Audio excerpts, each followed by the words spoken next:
ખેડા જિલ્લાના પૂર્વ એમએલએ કેડીસીસીના કેસરીસિંહના સ્ફોટક ખુલાસા. ભાજપ સંગઠન વિરુદ્ધ ભડકેલા કેસરીસિંહ સોલંકીએ આજે બોલાવી પ્રેસ કોન્ફરન્સ. ખેડા જિલ્લા મધ્યસ્થ સહકારી બેંકના લોનની ખોલી પોલ. ખેડા જિલ્લાના બેંકના ડિરેક્ટર છે કેસરીસિંહ સોલંકી. ખેડા જિલ્લા ભાજપના પ્રમુખ અજય બ્રહ્મભટ્ટ 32,36,000ના આધાર કાર્ડ ઉપર લોન અપાઈ. ભાજપના પ્રમુખના ખાતામાં રકમ જમા અને 4 દિવસમાં મકાનનો દસ્તાવેજ કરાવી લીધો. બેંકનું ભવિષ્ય જોખમમાં આવે તેવી સ્થિતિ સર્જાઈ હોવાનું જણાવતા કેસરીસિંહ ભાજપ દ્વારા પોલીસનો દુરુપયોગના ગઈકાલે લગાવ્યા હતા આક્ષેપ. આજે ખેડાની કેડીસીસી બેંકના સત્તાવાળા દ્વારા કરવામાં આવેલા અયોગ્ય લોન ધિરાણના પોપડા ખોલ્યા. બોર્ડના 3 સરકારી પ્રતિનિધિ પણ ખોટા છે. અમૂલમાં જેમ છૂટા કર્યા તેમ કેડીસીસીમાં પણ છૂટા કરવા જોઈએ.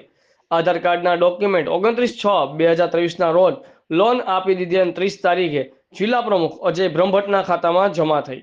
હાલ ભાજપના જિલ્લા પ્રમુખનું નામ જાહેર થવાનું છે તે પહેલા બોલાવેલી પ્રેસ કોન્ફરન્સથી જિલ્લાના રાજકારણમાં ભડકો. Zonal head Amit Parekh, Azad media live, Kheda. Bank, reserve bank અને નાબાર્ડના રૂલ્સ રેગ્યુલેશન ઉપર ચાલે છે. બેન્કિંગ સર્વિસીસ એની પોલિસીઓ નક્કી થાય છે, ઓડિટ થાય.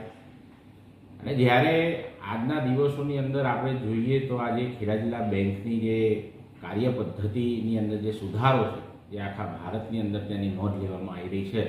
અને આ વર્ષે હું બહુ જ સાચી લાગણીથી વાત કરીશ કે 5 જેવા એવોર્ડ પણ આ બેંકને મળ્યા છે. કેસીસીની વાતની અંદર જે આક્ષેપ છે એની લોન પણ એ ખરેખર એક જ વ્યક્તિ વિશેષ માટેની એમની રજૂઆત હતી ને એમના પૂરતી જ એ લોનના ડોક્યુમેન્ટ જોવા માગતા હતા.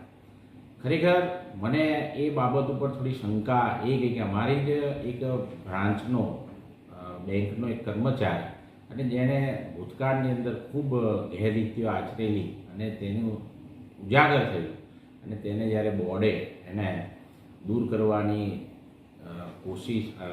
કરવાની કાર્યવાહી હાથ ધરી છે, તો આ ઈસમે આ ઇન્ફોર્મેશન ખોટી અમારા ડિરેક્ટરને આપેલી ને આ બાબત 31/12 ચોક્કસ રીતના સંપૂર્ણપણે બતાવવામાં આવેલી ને એના માટે ચોક્કસ વાત પણ થઈ ગઈ. અને લોનની જે પ્રક્રિયા છે તેની અંદર એની અરજદાર અરજી કરે, એની વેલ્યુએશન અમારા બેંકના નિવેલા વેલ્યુઅર પર વેલ્યુએશન કાઢે, એની લીગાલિટી એનું સાચું છે કે નહીં એના ટાઇટલ ક્લિયર સર્ટિફિકેટ આવે.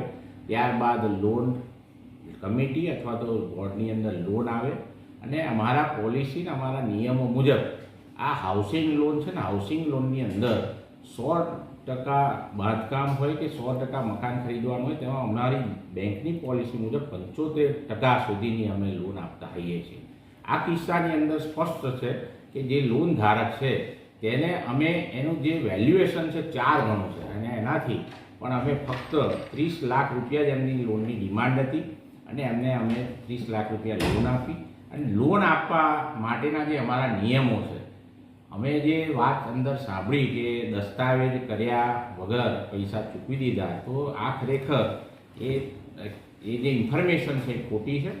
અમારી બેંકે 24 તારીખે કેસીસીની રૂબરૂમાં લોન આપવા માટે નક્કી કર્યું અને 29મી તારીખે જેનું મકાન જે લોન ધારક છે તેમણે ખરીદ્યું, અમે એ લોનના જે 35 લાખ રૂપિયાનો જે ચેક છે એ અમે જે મકાન જેનું હતું એના ખાતાનો આપ્યો, એના ખાતામાં જમા થયા અને એ દિવસે જ દસ્તાવેજ રજીસ્ટર થયો અને એ દસ્તાવેજ રજીસ્ટર થઈને એની કસ્ટડી બેંક પાસે હોય છે. એટલે લોન આપવાના જે નિયમો છે એનું પૂરેપૂરું પાલન કરવામાં આવ્યું છે. અને આ એક એવું દેખાઈ રહ્યું છે કે આ બાબત જે આક્ષેપિત છે તે ખરેખર ખોટા છે અને આની અંદર બેંક એકદમ સ્પષ્ટ છે. પરંતુ હાલના દિવસોની અંદર મને દેખાય છે કે રાજકીય બાબતોને લઈ અને એક જ વ્યક્તિ માટે આવી મીડિયા સમક્ષ વાત કરવી એ અઘટિત છે. અને સહકારી કાયદો નહીં પણ બેન્કિંગ રૂલ્સ એન્ડ રેગ્યુલેશનના માધ્યમથી કોઈપણ ડાયરેક્ટરે કોઈપણ જણની આવી લોન બાબતની માહિતી બહાર સુનિશ્ચિત રીતના પ્રેઝન્ટ કરી શકાય નહીં. એ ખરેખર ખૂબ અકલ્પનીય છે. આ લોન કોને લીધેલી?